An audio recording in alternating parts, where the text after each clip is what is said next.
This is Real News Media TV, coverage you can trust. Please like, share, subscribe, and hit the notification bell. Select all for daily news updates.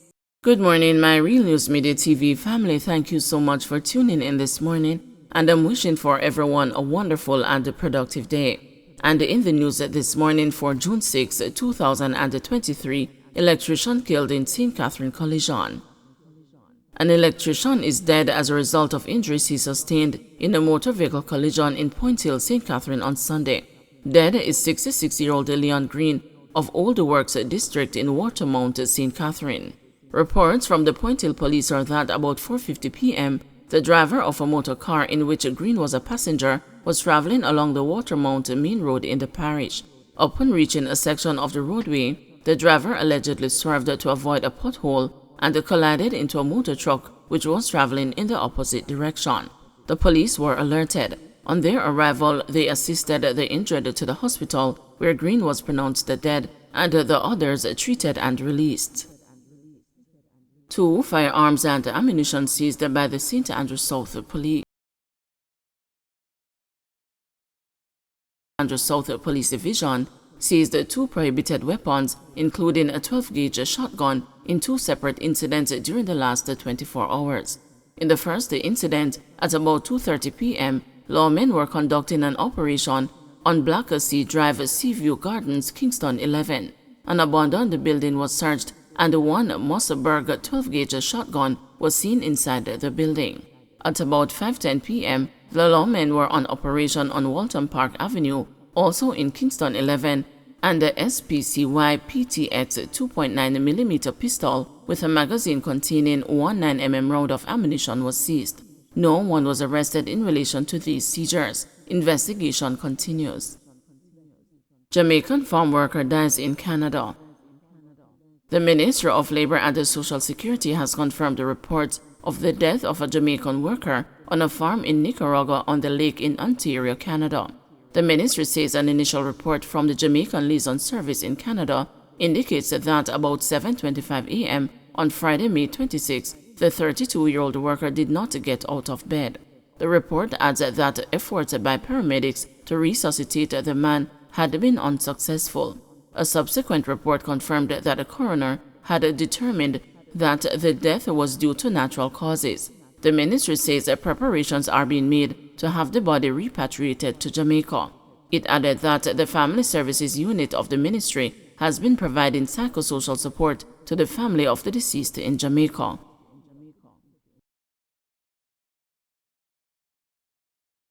The police have detained the man who recorded himself issuing a bomb threat at the Ruby service station in Otria, St. Anne on Sunday.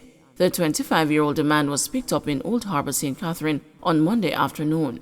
Senior Superintendent Christopher Phillips, head of the St. Catherine South Police, said the man was found about 12:30 and will be handed over to the Counter-Terrorism and Organized Crime Investigations Branch. A senior investigator told the news that the man will likely be charged for breaches of the Cybercrimes Act. Under the law, a person convicted in the parish court of transmitting messages that constitute a threat faces a maximum fine of $4 million or 4 years in prison. A conviction in the circuit court carries a tougher sentence of 10 years behind the bars. The threat, which was posted to social media, disrupted the operations of several businesses in Otria after the police cordoned off a section of the town. No bomb was found. The police had asked the person who claimed the responsibility for the threat via TikTok to report to the nearest police station. The man, who said he was an artist, described the bomb threat as a prank for promotional purposes. Justice Minister says serial rapist Davian Bryan should have received a life sentence. Justice Minister Delroy Chuck has expressed disappointment over what he terms the inadequate sentence imposed on convicted rapist Davian Bryan.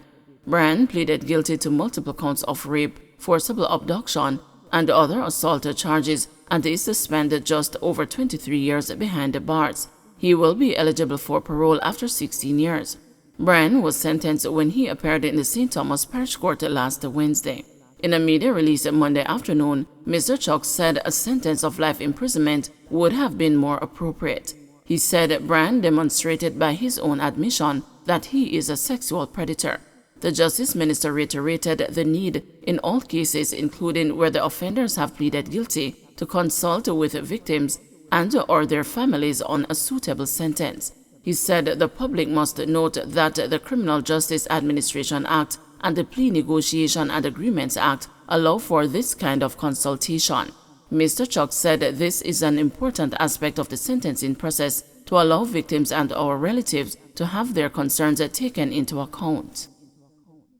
Second person dies following motorcycle crash in Tower Isle.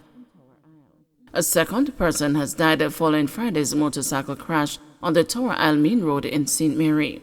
Regis Ball, 34, of Days Mountain in the parish, died of his injuries Sunday in hospital. His father, 60-year-old Selvin Ball, died of his injuries on Friday evening. It is reported that Mr. Ball and his son were traveling on a motorcycle when he lost the control of the motorcycle, which crashed into a sign pole. The injured men were rushed to hospital, where the father was pronounced dead and the son admitted in serious condition. Government urged to regularize informal settlements. Lenworth Kelly, president of the Incorporated Masters Builders Association of Jamaica, has said the government should be proactive in regularizing informal settlements. This, he said, should be part of efforts to lessen the effects of natural disasters. Mr. Kelly said it is inevitable that informal settlements will be formed as people are not always able to afford formal housing options. But he warned that these informal settlements can create more danger for residents. As such, the master builder urged the government to be proactive in creating areas for occupation. Certain people cannot afford certain places, so someone will go somewhere where, yes, they have a piece of land and they can probably sit on it informally.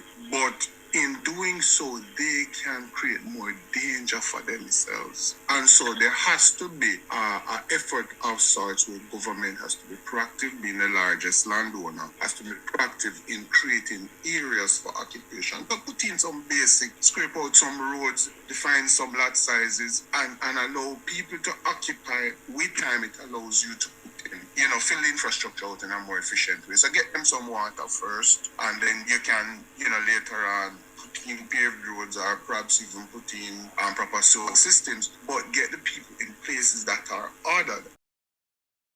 Man of Unsung Demand reportedly shot by police.